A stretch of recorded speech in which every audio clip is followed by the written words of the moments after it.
Hello, question number 63. Find ZA, ZB, ZC from given ABCD parameters. ABCD parameters are A equal to 2, B equal to 6, C equal to 1 upon 2, D equal to 2.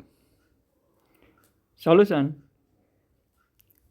Formula for ZA equal to A minus 1 divided by C. Put the value of A and C.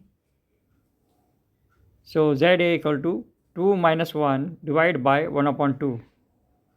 So ZA equal to 2. And ZB equal to D minus 1 divided by C. So ZB equal to 2 minus 1 divided by 1 upon 2. So ZB equal to 2. And ZC equal to 1 upon C. So ZC equal to 1 divided by 1 upon 2. So ZC equal to 2. So ZA equal to 2, ZB equal to 2 and ZC equal to 2. Okay, thank you.